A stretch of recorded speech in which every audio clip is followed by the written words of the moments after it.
ধর্ষকের মৃত্যুর আগে ধর্ষিতাকে মৃত্যুবরণ করতে হয়। এটা হচ্ছে আমাদের সোনার বাংলাদেশ। একজন ধর্ষকের জীবনের মূল্যটা এত বেশি যে তাকে ফাঁসির মঞ্চে দাঁড় করা যাবে না। আমরা বাংলাদেশে কয়জন ধর্ষকের নাম জানি যাকে কঠোর থেকে কঠোরতম শাস্তি দেওয়া হয়েছে, যাকে ফাঁসির মঞ্চে দাঁড় করা হয়েছে? আমরা কি আদৌ কেউ জানি না। অথচ আমরা কতগুলো যারা যারা ধর্ষিত হয়েছে তাদের নাম জানি। অনেক বড় এই লিস্ট, আসলে অনেক বড়, বলে শেষ করা যাবে না। কুমিল্লার তনু, মাগুরার আসিয়া, 2 দিন আগেও কিশোরগঞ্জে 8ম শ্রেণীর একটি ছাত্রীকে বাসা থেকে তুলে নিয়ে ধর্ষণ করা হচ্ছে। বাবার হাতে মেয়ে ধর্ষিত হচ্ছে, ভাইয়ের হাতে বোন ধর্ষিত হচ্ছে। আমরা আসলে নিরাপদটা কোথায়? আমার মনে হচ্ছে আমরা যেন আইয়ামে জাহেলিয়া যুগে চলে গিয়েছি। মাঝে মধ্যে মনে হয় এর থেকেও খারাপ সময় আছি আমরা, কারণ ওই যুগে মেয়েরা অ্যাটলিস্ট সম্মান নিয়ে মৃত্যুবরণ করতে পারতো। জন্মের পরপর জ্যান্ত মাটিতে পুঁতে দেওয়া হতো, আর আমাদের ধর্ষণ করে নির্মমভাবে তারপর মৃত্যুবরণ করতে হচ্ছে।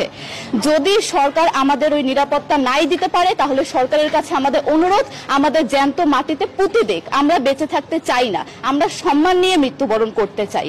আমরা এই দেশে থাকতে চাই না যে এই দেশে আমাদের কোনো নিরাপত্তা নেই, যে এই দেশে রাস্তা দিয়ে হাঁটলে আমাদের মধ্যে একটা আতঙ্ক কাজ করে, কখন কি না কি হয়ে যায়।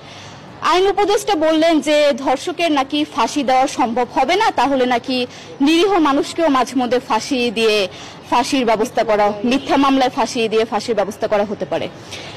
আইন উপদেষ্টার কাছে আমার প্রশ্ন, আল্লাহ না করুক আজকে যদি আপনার কাছের কেউ, আপনার বোন অথবা আপনার স্ত্রী অথবা আপনার মেয়ের সাথে যদি এরকম কোনো কিছু হতো, আপনি কি আসলে এটা বলতে পারতেন যে না, ধর্ষককে ফাঁসি দেওয়া যাবে না?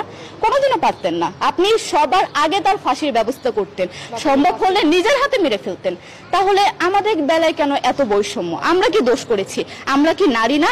আমরাও তো কারো বোন, আমরাও তো কোনো বাবার সন্তান, আমাদেরও তো বেঁচে থাকার অধিকার আছে, তাই না? কিছু হলে মেয়েদের পোশাকের দোষ দেওয়া হয়। আমার কাছে প্রশ্ন, একটা 8 বছরের শিশুর মধ্যে এরকম কি থাকতে পারে যেটা একটা পুরুষকে অ্যাট্রাক্ট করবে, যেটা একটা পুরুষকে সিরিয়াস করবে? সেরকম হলে আসলে ধর্ষণ করা হতো সবসময় প্রাপ্তবয়স্ক মহিলাকে। কিন্তু আমরা আসলে পরিসংখ্যান গবেষণা করলে দেখতে পারি যে ধর্ষক সবচেয়ে বেশি করা হচ্ছে শিশুদেরকে, কিশোরীদের সবচেয়ে বেশি ধর্ষণ করা হচ্ছে। দৃষ্টিভঙ্গি পরিবর্তন করুন, চিন্তা ভাবনা পরিবর্তন করুন, ধর্ষকদের আইনের আওতায় আনুন। যদি আইন উপদেষ্টা অথবা প্রশাসন যদি ধর্ষকদের শাস্তির ব্যবস্থা না করতে পারে, আমাদের হাতে তুলে দেন, আমরা নিজেদের হাতে শাস্তি দিয়ে দিতে পারবো। এই সাহস আমাদের মধ্যে আছে। বেঁচে থাকার জন্য আমাদের যতটা কঠিন হতে হবে, আমরা কঠিন হওয়ার জন্য প্রস্তুত আছি। আমরা ফাঁসি চাই, ধর্ষকদের কঠোর থেকে কঠোরতম শাস্তি চাই। যতদিন না পর্যন্ত ফাঁসি দেওয়া হবে, যতদিন না পর্যন্ত ধর্ষকদের শাস্তির ব্যবস্থা করা হবে, আমরা আমাদের আন্দোলন অব্যাহত রাখবো। দরকার হলে আমরা শিক্ষা প্রতিষ্ঠান বন্ধ করে দিব, তবুও আমরা থামবো না। এটাই আমাদের দাবি।